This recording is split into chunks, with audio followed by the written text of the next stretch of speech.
చిన్న పిల్లల్లో గనుక వెంటనే అబ్జర్వ్ చేసి హాస్పిటల్‌కి తీసుకురాకపోతే సైడ్ ఎఫెక్ట్స్ చాలా ఉంటాయి. వెంటిలేషన్ వరకు వెళ్ళే ఛాన్సెస్ ఉంటాయి అంటున్నారు కదా! అంటే ఇప్పుడు జనరల్‌గా చిన్న పిల్లలు అనగానే చాలా యాక్టివ్‌గా ఉంటారు. కాళ్ళు, చేతులు ఆడించుకుంటూ ఆడతా ఉంటారు గదా! సో, మనకది ఫిట్స్ అన్నది నోటీస్ చేయడం అన్నది తెలియకపోవచ్చు పేరెంట్స్‌కి కనుక అవగాహన లేకపోతే. రెండోదొచ్చేసి మీరు కళ్ళు తేలేయటం అంటున్నారు. అది అబ్జర్వ్ చేస్తే ఓకే. లేదంటే ఇబ్బంది గదా! అంటే ఇప్పుడు ఫిట్స్ వస్తే నురగ టైప్ కూడా వస్తది అని అంటా ఉంటారు గదా! అది మీరన్నది నిజమే అండి. ఇలాంటి గుర్తించడం కష్టమైన రకాలు కూడా ఉంటాయి ఫిట్స్‌లో. అలాంటి టైంలో మనం ఈ నురగ ద్వారా తెలుసుకోవచ్చు. నోట్లో నురగ రావడం అనేది కూడా ఒకటి one of the important fits sign. అలాగే కొన్నిసార్లు మనం గుర్తించడం లేట్ అయితే కొన్నిసార్లు వాళ్ళ డైపర్ తడారిపోయి అంటే యూరిన్ లోపల వెళ్ళిపోయి కొన్నిసార్లు మోషన్ కూడా లోపల వెళ్తారు. అలా జరుగుతుంది ఫిట్స్ గుర్తించలేని టైం. ఓకే. సో, అయితే మోస్ట్‌లీ వచ్చేసి పేరెంట్స్‌కి అవగాహన ఉండాలి. అంటే వాళ్ళ ఫ్యామిలీలో ఎవరికైనా ఫిట్స్ ఉంటే గనక పిల్లలకి వచ్చే ఛాన్స్ ఉంది కాబట్టి అన్నీ అబ్జర్వ్ చేసుకుంటూ ఉండాలి. అంతే కదండి? ఓకే. అండ్ అన్రెస్పాన్సివ్నెస్ అంటే వాళ్ళు మనల్ని కరెక్ట్గా చూడలేకపోవడం, గుర్తించలేకపోవడం, ఆ టైంలో అమ్మా నాన్నల్ని వాళ్ళు కరెక్ట్గా గుర్తుపట్టలేరు. అంటే మీరు అన్నారు ఇప్పుడు ఒక ఏజ్ వచ్చింది అందరూ 5 ఇయర్స్ నుంచి 16 ఇయర్స్ లోపు అంటే వాళ్ళకి కొంచెం అవగాహన ఉంటుంది. వాళ్ళకి ఏం కావాలన్నది కొంచెం చెప్పగలుగుతూ ఉంటారు కదా! 5 ఇయర్స్ బేబీస్ అంటే. ఇంకొంచెం పెద్ద అయిన తర్వాత అంటే వాళ్ళు చెప్పేస్తారు వాళ్ళ ప్రాబ్లమ్ ఏంటి అన్నది. కానీ అప్పుడే పుట్టిన పిల్లల్లో కూడా ఇలాంటి ప్రాబ్లమ్ వస్తే అది ఎలా నోటీస్ చేయాలి అంటారు? అప్పుడే పుట్టిన పిల్లల్లో ఇవి గుర్తించడం చాలా కష్టం అండి. సో కొన్నిసార్లు ఒకటే ఏంటంటే పూర్ ఫీడింగ్ అంటాం. అంటే పాలు సరిగా తీసుకోలేకపోవడం బేబీ, అదొకటే లక్షణం ఉంటుంది. సో అందుకని చిన్న వయసు 6 నెలల కన్నా తక్కువ ఉన్న వాళ్ళు మనం వెంటనే డాక్టర్ దగ్గరికి వచ్చి చెకప్ చేయించుకోవడం అనేది శ్రేయస్కరం. ఏమాత్రం డౌట్ వచ్చినా బేబీ నార్మల్ బిహేవియర్ కన్నా కొంచెం తేడా కనిపించిన బిహేవియర్ వచ్చి చెక్ చేయించుకోవడం అనేది శ్రేయస్కరం. ఓకే. అంటే అప్పుడే పుట్టిన పిల్లల్లో పాలు తాగకపోవడం అన్నది ఒకటి గుర్తించవచ్చు అన్నారు. ఇంకా ఏమేమి సిమ్టమ్స్ ఉంటాయండి జనరల్‌గా? సో మనము షుగర్ ఒకవేళ బేబీలో చక్కెర స్థాయిలు పడిపోతే షుగర్ టెస్ట్ చేసినప్పుడు అది లో చూపిస్తుంది వాల్యూస్. సో మళ్ళీ యూరిన్ లీకేజ్ అవ్వడం ఇలాంటివన్నీ ఉంటాయి. ఓకే. అంటే బేసిక్‌గా అంటే మీరు చెప్పింది ఓకే. అర్థమవుతుంది. కాకపోతే మనం చిన్నపిల్లలకి షుగర్ టెస్ట్ కావచ్చు, లేదంటే యూరిన్ కూడా కావచ్చు.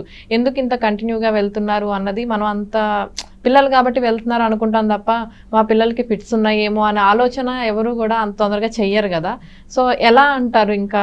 అదే ఈ అన్రెస్పాన్సివ్నెస్ అనేది వాళ్ళు ఆ టైంలో బిహేవియర్ చేంజ్ అనేది చాలా ఇంపార్టెంట్. నార్మల్గా ఉన్న బేబీ సడన్ ఒకే చోటులా చూస్తూ ఉండడం, లేదంటే గుడ్లు పైకి తేలేయడం, ఇలాంటివన్నీ కూడా గుర్తించడానికి హెల్ప్ అవుతాయి.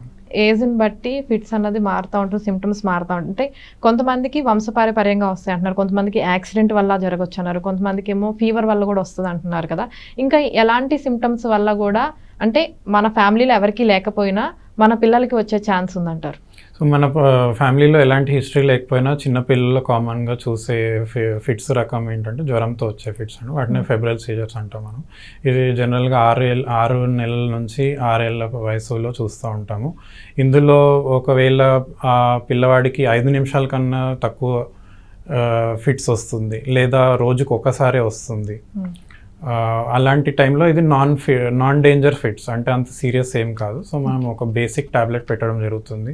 సో వాళ్ళకి 6 ఏళ్ళ వరకు కూడా ఫిట్స్ వచ్చినప్పుడు ఫిట్స్ వచ్చే రిస్క్ తగ్గించడానికి ఫీవర్తో పాటు ఎప్పుడు ఫీవర్ వచ్చినా ఇంకేదైనా ఇన్ఫెక్షన్ వచ్చినా మనం ఒక 3 రోజులు ఆ టాబ్లెట్ ఇవ్వడం జరుగుతుంది ప్రొటెక్షన్ కోసం. సో కొన్నిసార్లు ఇవే సీరియస్ ఫిట్స్గా కూడా కన్వర్ట్ అవ్వడం, ఎక్కువ సార్లు రావడం, లేదంటే ఎక్కువ రోజుల వరకు ఎక్స్టెండ్ అవ్వడం ఫీవర్తో పాటు ఫస్ట్ డే కాకుండా.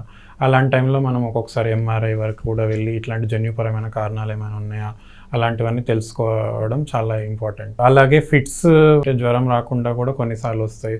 మనం అనుకుంటాం కొన్నిసార్లు మీకు ఆశ్చర్యం కలగొచ్చేది వింటుంటే, కర్పూరం దగ్గరికి వెళ్ళి ఎక్కువ పీల్చడం జరిగిన చిన్నపిల్లలు అది కూడా బ్రెయిన్లో ఫిట్స్ టెండెన్సీని పెంచుతుంది. ఓకే. అంటే వాళ్ళకి లేకపోయినా సరే దాని ఎఫెక్ట్ వల్ల వస్తుంది. సో మేము అట్లాంటి కేసులు కూడా చూడడం జరిగింది. సో అలాంటి వాళ్ళు ఇంకొంచెం కేర్ఫుల్గా ఉండాల్సి వస్తుంది. అలాగే స్విమ్మింగ్ పూల్లో ఆడుకున్న తర్వాత కొన్నిసార్లు వాళ్ళకి బ్రీతింగ్ అందక అది మనం కరెక్ట్గా టైంలో డిటెక్ట్ చేయలేకపోయినా, ఆక్సిజన్ బ్రెయిన్కి అందక దానివల్ల కూడా ఫిట్స్ వచ్చే అవకాశం ఉంటుంది.